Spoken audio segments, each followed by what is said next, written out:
সরকারের দায়িত্ব গ্রহণ করার পরে এই প্রথমবার আমি কক্সবাজারে ভিজিটে আসলাম।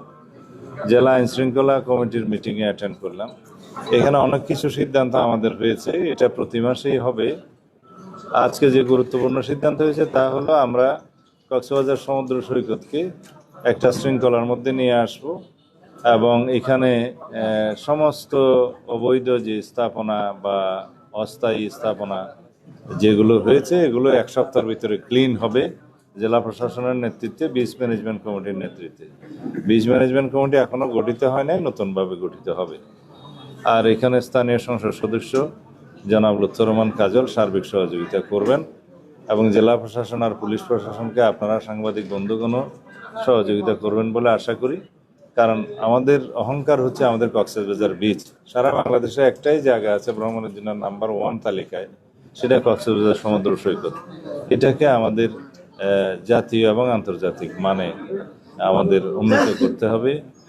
আর সেটা করতে গেলে যাতে আমাদেরকে এই বিচে একটি মানে কোনো রকমের ময়লা আবর্জনা না থাকে এবং কোনো অবৈধ স্থাপনা না থাকে এবং এমন কোনো বিষয় আমরা ওখানে না আনি যাতে পর্যটকদের জন্য কোনো অসুবিধার সৃষ্টি হয় এবং দৃষ্টিকটু লাগে। দ্বিতীয় হচ্ছে আইনশৃঙ্খলা পরিস্থিতির সার্বিক উন্নয়নের লক্ষ্যে কক্সবাজার জেলাতে পুলিশ প্রশাসনের নেতৃত্বে এবং সার্বিক সহযোগিতায় জনাব লুৎফর রহমান কাজল স্থানীয় সংসদ সদস্যের তার সহযোগিতা এবং তত্ত্বাবধানে এখানে সিসিটিভি ক্যামেরা সারা শহরে বসানো হবে। 3 নম্বর হচ্ছে মাদক এবং জুয়া, অনলাইন জুয়া, এগুলো বন্ধের জন্য আমরা যা কিছু প্রয়োজন সর্বোচ্চ প্রচেষ্টা করব। সেই জন্য আমরা পরিকল্পনা গ্রহণ করার জন্য আইনশৃঙ্খলা বাহিনীকে, যারা এখানে সংশ্লিষ্ট আছে সবাইকে অনুরোধ করেছি। মাদক দ্রব্য নিয়ন্ত্রণ অধিদপ্তরের কর্মকর্তাবৃন্দ, পুলিশ বাহিনী, র্যাব, বিজিবি সবাই এখানে সহযোগিতা করবেন। আমরা মাদক মুক্ত সমাজ গড়তে চাইলে আমাদেরকে প্রথমে কক্সবাজারের এই টুকিয়া, টেকনাফ এবং আমাদের এই রুটটা মাদক চোরাচালানের বন্ধ করতে হবে এবং মাদকের প্রচার বাণিজ্য সবকিছু আমরা এখানে বন্ধ করতে হবে। 3 নম্বর ইস্যু হচ্ছে আমরা কি বলেছিলাম, হ্যাঁ, ট্রাফিক সিস্টেমের উন্নয়নের জন্য আমাদের মন্ত্রণালয়ের পক্ষ থেকে আরও কিছু জনবল এখানে দেয়া হবে। তখন এখানে ট্রাফিক সিস্টেমের আমরা উন্নয়ন করতে পারবো। আর টমটমের সংখ্যা আর বৃদ্ধি হবে না। অযান্ত্রিক গাড়ি, নন মোটরাইজ ভেহিকেল যেগুলো আছে ব্যাটারি চালিত, এগুলোর সংখ্যা আর বৃদ্ধি হবে না। এবং লাইসেন্স নবায়নের ক্ষেত্রে যথেষ্ট কেয়ারফুল হতে বলা হয়েছে। সর্বোচ্চ সংখ্যক যেটা নির্ধারণ করা হয়েছে সেটার উপরে কখনোই আর যাবে না। ক্রমান্বয়ে যেগুলো ড্যামেজ হবে সেই সংখ্যাটা আর ফিল আপ করা হবে না, সেই জায়গাটা খালি থাকতে থাকতে আস্তে আস্তে এগুলোর সংখ্যা কমানো হবে। আর এক লাইসেন্সের অধীনে যেন একাধিক এই সমস্ত টমটম বা নন মোটরাইজ ভেহিকেল না চলে, সেটা যথেষ্ট নজর দেওয়া হবে। যার লাইসেন্সে একাধিক এরকম বাহন চলবে তার লাইসেন্স বাতিল হবে।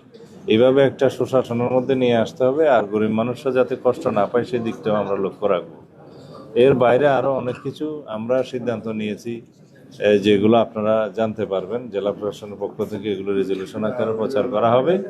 আশা করি আমাদের সার্বিক সহযোগিতায় এবং সমাজের প্রত্যেক শ্রেণী পেশার মানুষের সহযোগিতায়, বিশেষ করে সাংবাদিক বন্ধুদের আন্তরিক সহযোগিতায় আমাদের আইনশৃঙ্খলা পরিস্থিতি উন্নয়ন সহ অন্যান্য সমস্ত বিষয়ে আমরা শৃঙ্খলা ফিরিয়ে আনতে পারব। ধন্যবাদ। সন্ত্রাস বিরোধী অভিযান তো আমরা জোরদার করছি। আজকেও গতকালকে রাত্র চট্টগ্রাম এলাকায় একটা সিরিয়াস নেচারের আমরা অপারেশন করেছি, যৌথ অপারেশন করা হয়েছে। এগুলো আপনারা দেখতে পাবেন। আমরা কোনো সন্ত্রাসীকে, অস্ত্রধারীকে, কোনো চাঁদাবাজকে, সংঘবদ্ধ কোনো ক্রিমিনালকে আমরা আইনের বাইরে থাকতে দেবো না, আইনের আওতায় নিয়ে আসবো। সেটা আমাদের প্রতিজ্ঞা, প্রতিশ্রুতি এবং জনপ্রত্যাশাও তাই। অন্যান্য সকল ক্ষেত্রেও যাতে দেশে মানুষ স্বস্তিতে থাকে এবং আইনশৃঙ্খলা পরিস্থিতি যাতে আমরা জনগণের জন্য একটা স্বস্তিকর পরিস্থিতি নিয়ে আসতে পারি এবং একটা আমরা সারা বাংলাদেশে যাতে জনপ্রত্যাশা অনুযায়ী সুশাসন বজায় রাখতে পারি, সেই জন্য আমাদের কর্মকাণ্ড চালু থাকবে এবং আমরা এই বিষয়ে আমাদের সর্বোচ্চ প্রচেষ্টা অব্যাহত রাখবো ইনশাআল্লাহ। এটা টেকনাফ স্থলবন্দর চালু করার বিষয়ে আমরা আজকে সিদ্ধান্ত নিয়েছি। এটা মন্ত্রণালয় যে আমরা কথা বলবো, এখানে রেজলিউশন হয়েছে। স্বরাষ্ট্রমন্ত্রী মহোদয়, এই যে আপনার সরকার দায়িত্ব পালন করছে প্রায় 1 মাস হতে চলেছে, তো এর মধ্যে আসলে মবটা বন্ধ হচ্ছে না কেন? আমরা দেখেছি গতকালকে একজন স্টুডেন্ট, ঢাকা বিশ্ববিদ্যালয়ের একজন স্টুডেন্টকে প্রায় 2.5 ঘন্টা করে নির্যাতন করা হয়েছে। এই বিষয়ে কি বলবেন? পাশাপাশি যেহেতু আপনি কক্সবাজারের একজন সন্তান, সেই ক্ষেত্রে যদি বলি এখানে মানব পাচার এবং কোন পত্রিকা বা আমি টিভি? আমি ডয়েচে ভেলে এবং ইন্ডিপেন্ডেন্ট। আপনার দুইটা তথ্যই মোটামুটি ভুল। একটা হচ্ছে আমরা এখনো 1 মাস হয় নাই। হ্যাঁ, কাছাকাছি বলছি। এক মাস হয় নাই। দ্বিতীয় হচ্ছে মবের এই সংবাদটা ঠিক না। সবকিছু মব বলবো কেন? কিছু কিছু আছে বিচ্ছিন্ন ঘটনা। মব যেটা সড়কে দেখা যাবে আমরা সেটা কঠোরভাবে নিয়ন্ত্রণ করব। কিছু জিনিস আছে যে একটা নির্ধারিত ক্রাইম ডেফিনিশনের মধ্যে হয়তো কাউকে ডিটেইন করে কেউ টর্চার করেছে, এটা মব নয়, এটা একটা নির্ধারিত ক্রাইম, এটা ক্লাসিফিকেশন আছে, সংজ্ঞা আলাদা আছে। এই হিসাবে যেন আমরা জিনিসগুলো দেখি, তবে আমরা বাংলাদেশে মব কালচারকে এই কখনো আর এগোতে দেব না, এটা বন্ধ করতে হবে এবং এটা বাংলাদেশ থেকে বিলুপ্ত হবে ইনশাআল্লাহ। মানব পাচার নিয়ে যদি একটু বলতেন এখানে।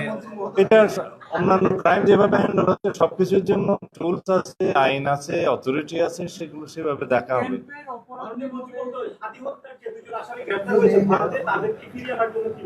অবশ্যই ইতিমধ্যে স্বরাষ্ট্র মন্ত্রণালয়ের পক্ষ থেকে পদক্ষেপ নেওয়া হয়েছে। পররাষ্ট্র মন্ত্রণালয়কে আমরা অনুরোধ করেছি তারা এটা যেটা extradition treaty in between two countries আছে সেই মধ্যে আমাদেরকে ফেরত দিবেন বলে আমরা আশা করছি এবং আমরা ফেরত আনার জন্য যথেষ্ট জোর প্রচেষ্টা চালাবো।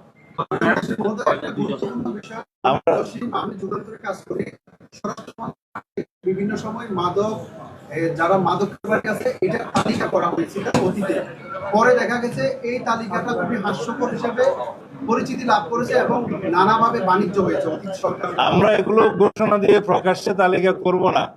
ঘোষণা দিয়ে প্রকাশ্য তালিকা করলে সেটা পলিটিক্যালি অনেকটা প্রভাবিত হয়ে যায় বা বিভিন্নভাবে সেখানে ডিফেক্ট থাকে। আমরা খুব প্রফেশনালি এই তালিকাটা করার চেষ্টা করছি।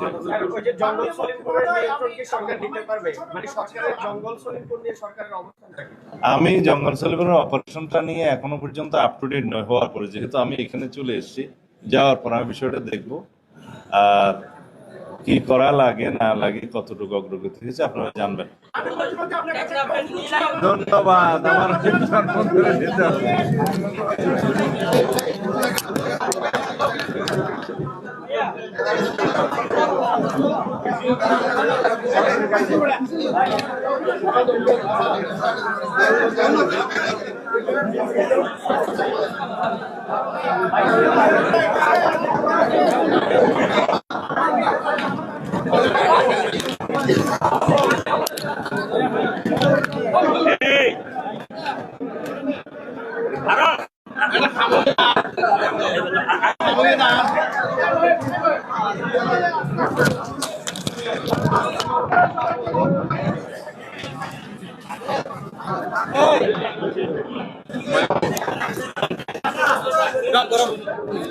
মোহিত ভাই